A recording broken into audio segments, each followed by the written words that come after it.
काला बादल मण्डारिएर तिनले वातावरणलाई धमिल्याएर राष्ट्रिय राजनीतिलाई गलत दिशामा धकेलेर लाने चेष्टा गरिरहेको बेला र खास गरी जनआन्दोलनलाई, लोकतान्त्रिक आन्दोलनलाई, वामपन्थी आन्दोलनलाई त्यसलाई कमजोर पार्ने भयानक षड्यन्त्र, त्यसलाई विभाजित गर्ने भयानक षड्यन्त्र, त्यसलाई ध्वस्त पार्ने योजनाका साथ चलिरहेको बेला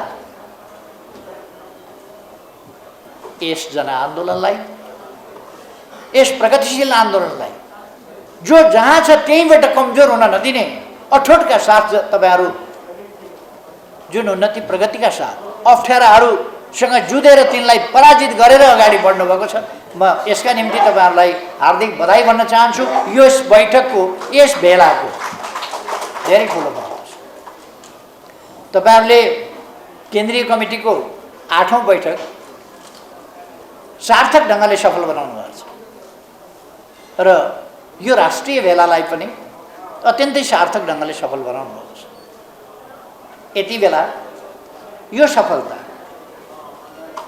वास्तवमै महत्त्वपूर्ण छ।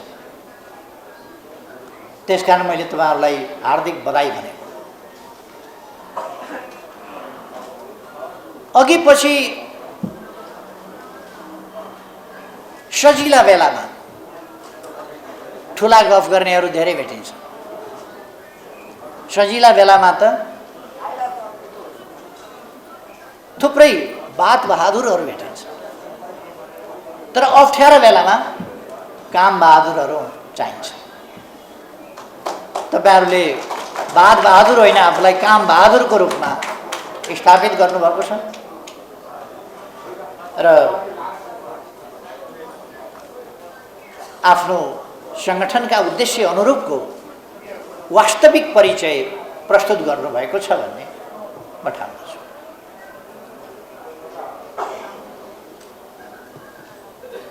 तपाईहरूले कर्मचारी सङ्गठनका आवश्यकता, कर्मचारीहरूले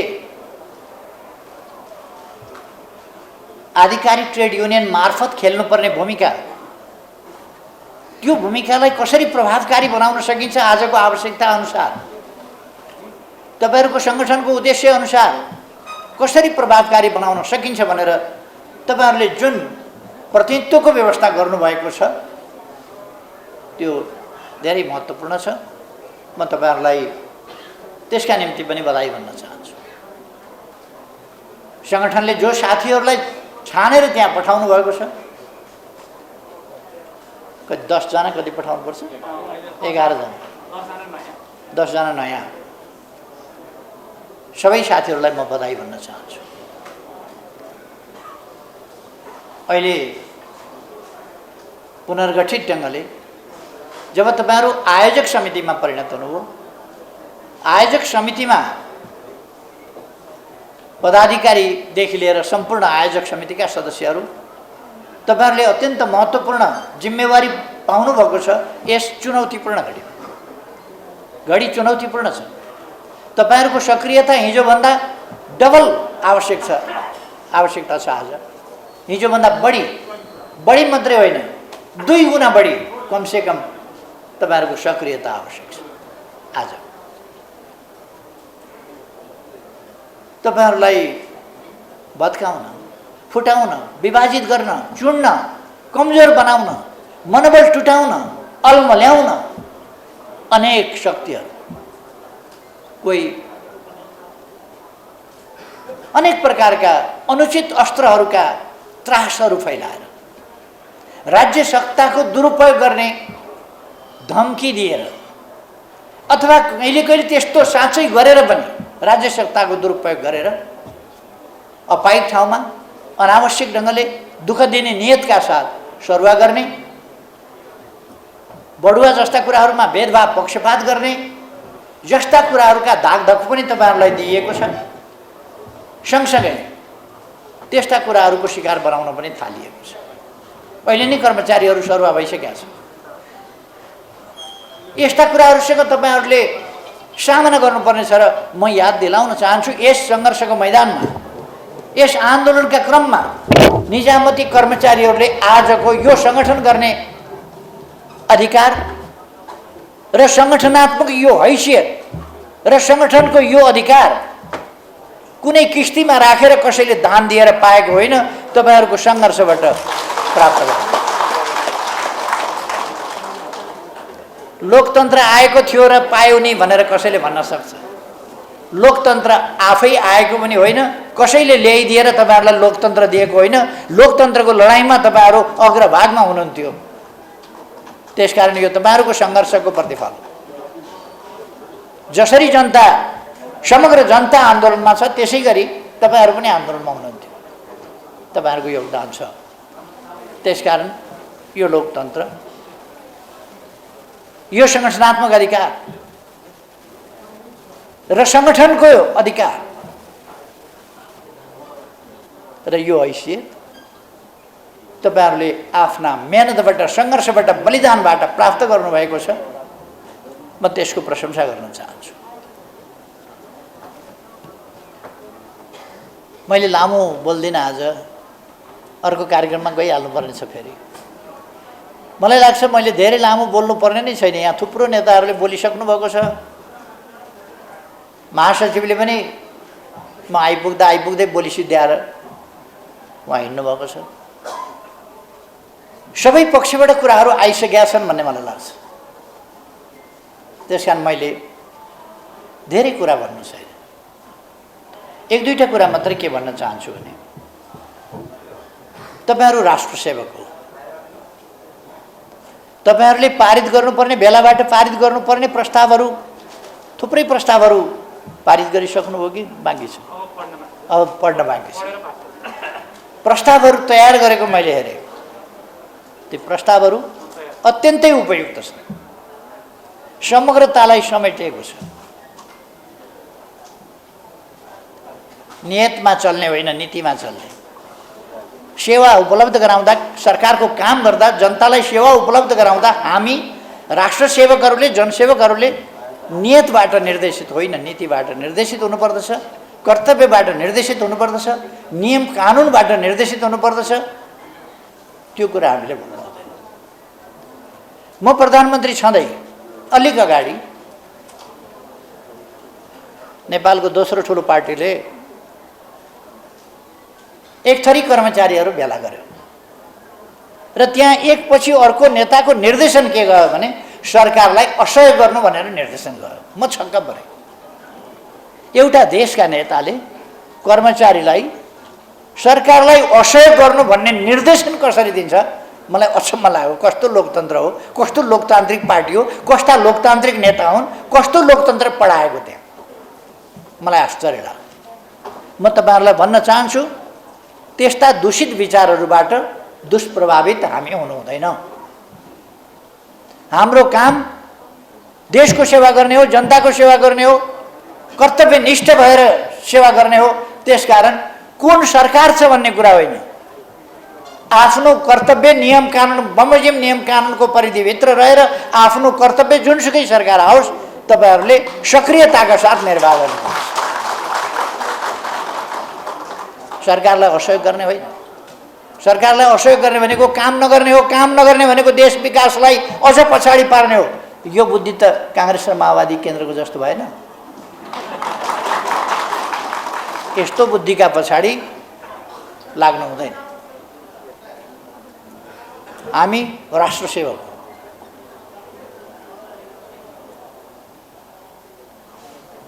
तपाईहरु आफूलाई राष्ट्र सेवक भन्नुहुन्छ र राष्ट्र सेवकको हैसियतले तपाईहरुले कुन पार्टीको सदस्य भनेर सेवा प्रवाह गर्ने होइन।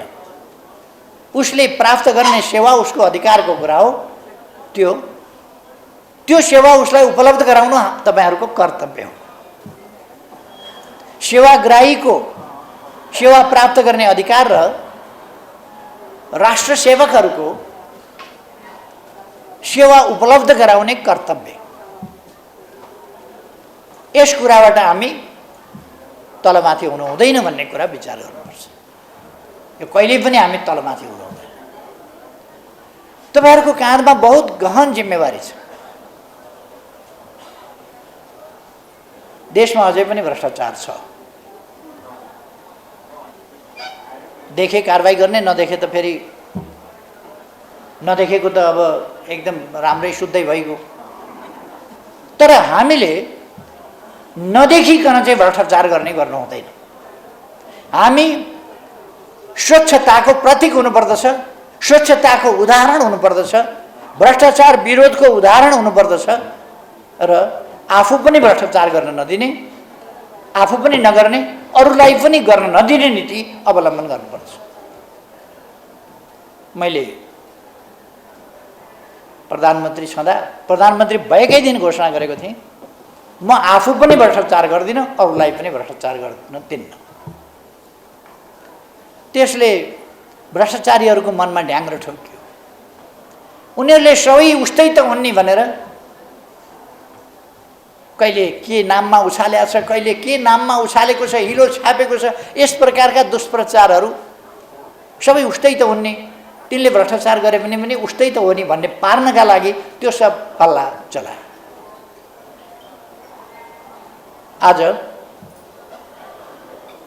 आज देखिन थालेको छ सोझै सेटिङमा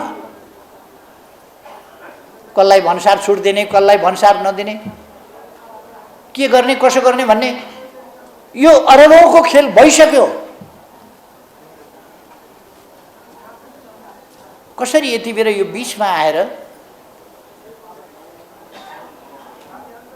करका दरहरू यत्रो ठुलो ढङ्गले देशलाई अरबौं मात्रै होइन यो खरबौंको तल माथि पर्ने गरी कसरी हेरफेर गरी सबै सेटिङ होइन भन्न सकिने ठाउँ छैन। मान्छेहरू खुलेआम भनिराखेका छन्, यो सेटिङ भयो, सञ्चार माध्यमले लेखिराखेका छ, बोलिराखेका छ, सेटिङ भयो भएन भन्ने ठाउँ छैन। म राष्ट्रसेवक कर्मचारी मित्रहरूलाई तपाईहरुलाई भन्न चाहन्छु, खास गरी निजामती नेपाल निजामती कर्मचारी संगठन क्लिननेसको स्वच्छताको प्रतीक संगठन हुनुपर्छ। कसैले घुस खुवाउन खोज्यो भने पनि खान्न भन्ने गर्नुपर्छ। तपाईहरुले मलाई सरकारले तनखा दिएको छ, म त्यो तनखामा काम गर्छु, म कमिसन एजेन्ट होइन, म भ्रष्टाचारी होइन, म भ्रष्ट होइन र भ्रष्टाचार गर्दिन भनेर तपाईहरुले भन्नुपर्छ। सरकारलाई भ्रष्टाचार गर्न नदिनका निम्ति रखबारी पनि गर्नुपर्छ।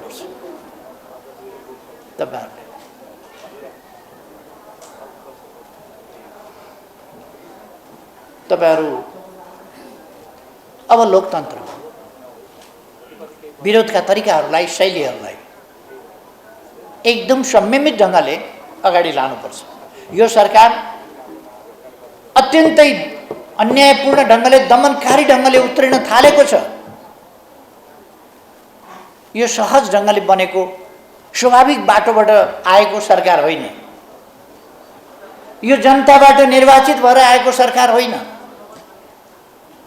यो देशको सबभन्दा ठूलो पार्टी, देशको सबभन्दा प्रगतिशील पार्टी, अग्रगामी पार्टी, संविधान बनाउन भूमिका खेल्ने पार्टी, अग्रणी भूमिका खेल्ने पार्टी, संविधान बनेपछि त्यसलाई कार्यान्वयन गर्न संरचनागत, नीतिगत, कानुनी सबै आधारहरू तयार गर्ने पार्टी, विकासको लहर सिर्जना गर्ने पार्टी, पुनर्निर्माणका काममा अत्यन्तै तीव्र वेगले अगाडि बढाउने पार्टी, यस्तो पार्टी यसलाई ढाल्नका निम्ति अहिले कुनै सहज प्रक्रिया भएको छ र? भन्नुस् त 5 पार्टीहरु, 5 पार्टी जनादेश छ, कोही एक्सिड भएको छ, 5 पार्टी, कोही अवैध ढंगले दर्ता भएको छ। हामीले साउन 25 गते निकालेका मान्छेहरू सांसद भनेर, केन्द्रीय सदस्य भनेर दर्ता गरेर लगेका छ। निर्वाचन आयोग तमाशा गर्छ, सभामुखको मर्यादा नराखेर तमाशा गर्छन्। यस विषयमा म अहिले जान चाहन्न धेरै, तर यो सरकार स्वाभाविक ढंगले आएको होइन। यो बडो विचित्र ढंगले असंवैधानिक ढङ्गले सरकार जन्मिने ठाउँमा होइन, यो अनौठो ढङ्गले परमादेशबाट आयो। संसदबाट प्रधानमन्त्री छानिएन, प्रधानमन्त्री नियुक्त हुने रीत पुगेर होइन, परमादेशबाट प्रधानमन्त्री छानियो, परमादेशबाट सरकार बन्यो। र यो अस्वाभाविक ढङ्गले अस्वाभाविक उद्देश्यका साथ त्यसका लागि बनेको सरकार, त्यस कुरालाई हामीले एका राख्नुपर्छ। र यो अत्यन्तै गैर जिम्मेवार, यो जनताप्रति उत्तरदायी सरकार होइन, गैर जिम्मेवार। फेरि जनताका बीचमा जानुपर्छ भन्ने चुनाव भनेपछि अस्ति नै देख्नु भएन तपाईँहरूले? चुनाव भनेपछि त प्रतिगमन भनेर कराएको देख्नु भएन? थरथर काम्दै डराउँदै चुनाव प्रतिगमन हुन्छ त अब के? अब 1 वर्षपछि प्रतिगमनै हुने भयो त देशमा। अब 1 वर्षपछि त चुनाव गर्नुपर्छ, 14 महिनापछि। 14 महिनापछि त अनिवार्य चुनाव गर्नुपर्छ। के देश अनिवार्य रूपमा प्रतिगमनमा जाने भयो त चुनाव हुँदा? जनादेश आउँदा चुनाव प्रतिगमन हुने भयो? संविधान मिचिने भयो त? कस्तो शासन खोजेका छन् यी तानाशाहहरूले? चुनाव टाल्ने खाल।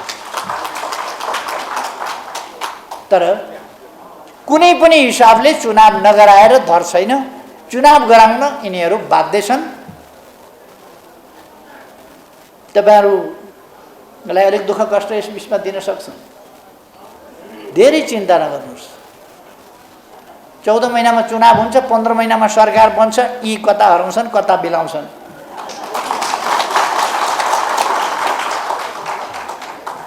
यी फ्रिजबाट निकालिएका आइसका डल्ला हुन्, आफै परेको आइस होइन। यो फ्रिजमा बनाइएका आइसहरू, यी डल्ला बाहिर राखिदिएपछि एकछिनपछि पग्लिएर जान्छ। त्यसकारण धेरै चिन्ता गर्नु पर्दैन। आफ्ना सही र महान उद्देश्यमा अगाडि बढ्नुहोस्। म साथीहरूलाई त्यो आग्रह गर्न चाहन्छु, महान उद्देश्यमा अगाडि बढ्नुहोस्। कर्मचारी तन्त्र स्वच्छ हुनुपर्दछ, सेवा प्रदायक हुनुपर्दछ र सक्रिय हुनुपर्दछ। स्वच्छ सक्रियतापूर्वक सेवा प्रदाय गर्ने त्यस्तो यो संस्था हो कर्मचारी तन्त्र। त्यो संरचना हो र त्यसको स्वच्छताको सेवा प्रवाह गर्ने,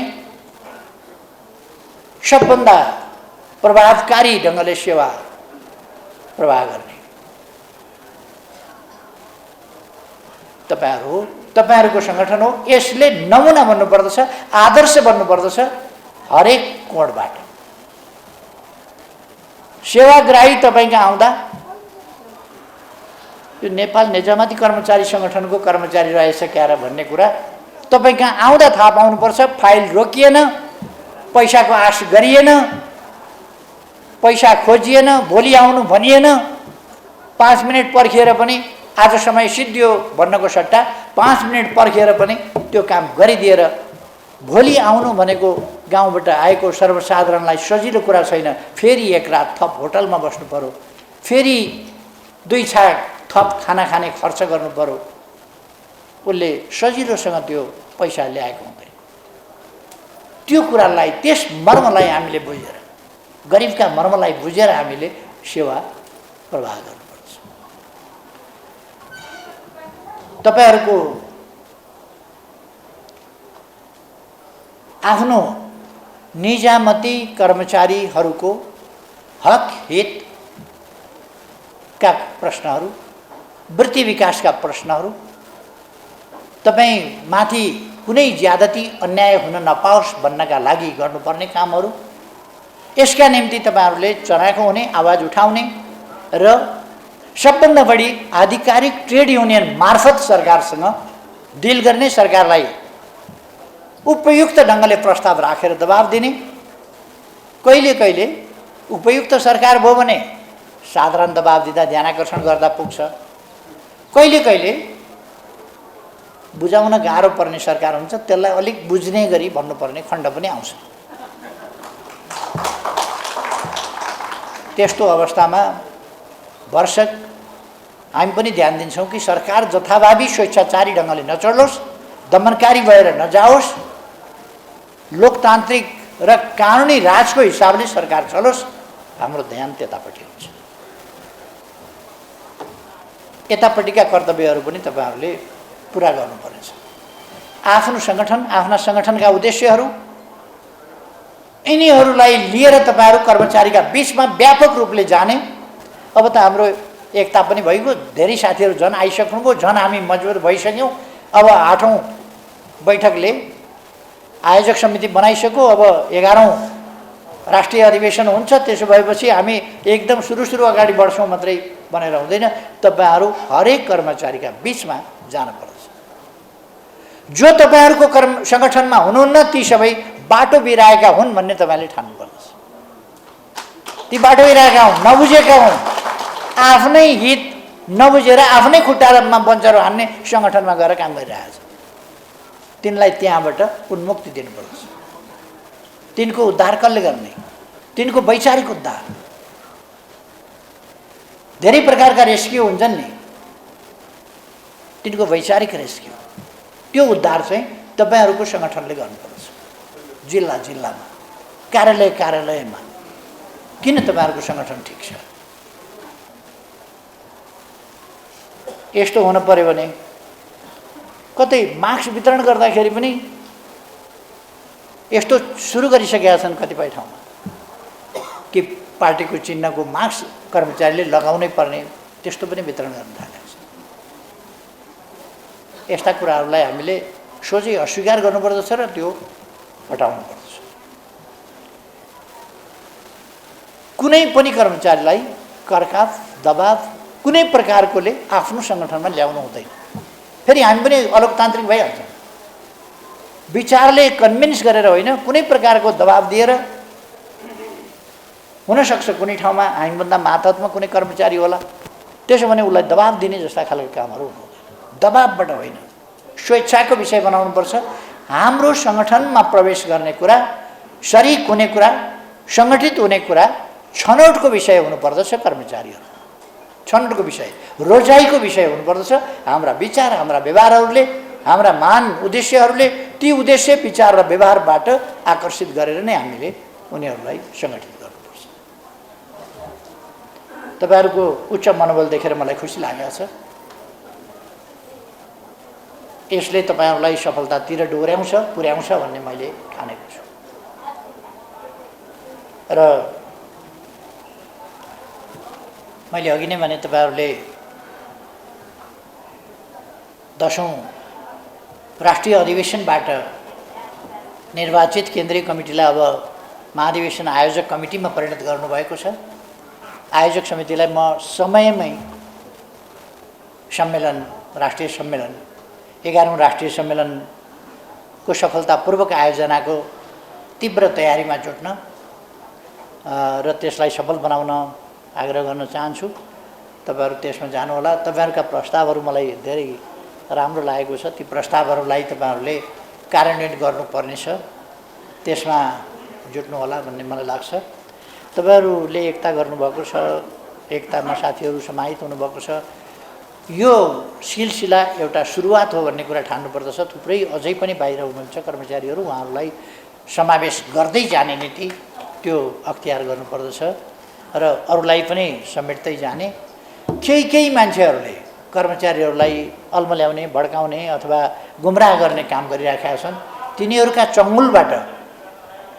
चङ्गुलबाट छुटाएर तपाईँहरूले आफ्नो सङ्गठनमा उनीहरूलाई आकर्षित गर्ने र गोलबन्द गर्ने काम गर्नुपर्दछ।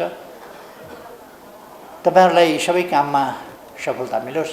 फेरि एकपल्ट तपाईँहरूलाई सफल आयोजनाका लागि यो 8औं बैठक, आयोजक कमिटीको निर्माण, साथीहरू प्रवेश र अरू राष्ट्रिय भेला सबैको सफलता तपाईँहरूले अत्यन्तै सफल ढङ्गले आयोजना गर्नुभएको छ। यसका निम्ति बधाई भन्न चाहन्छु, धन्यवाद भन्न चाहन्छु।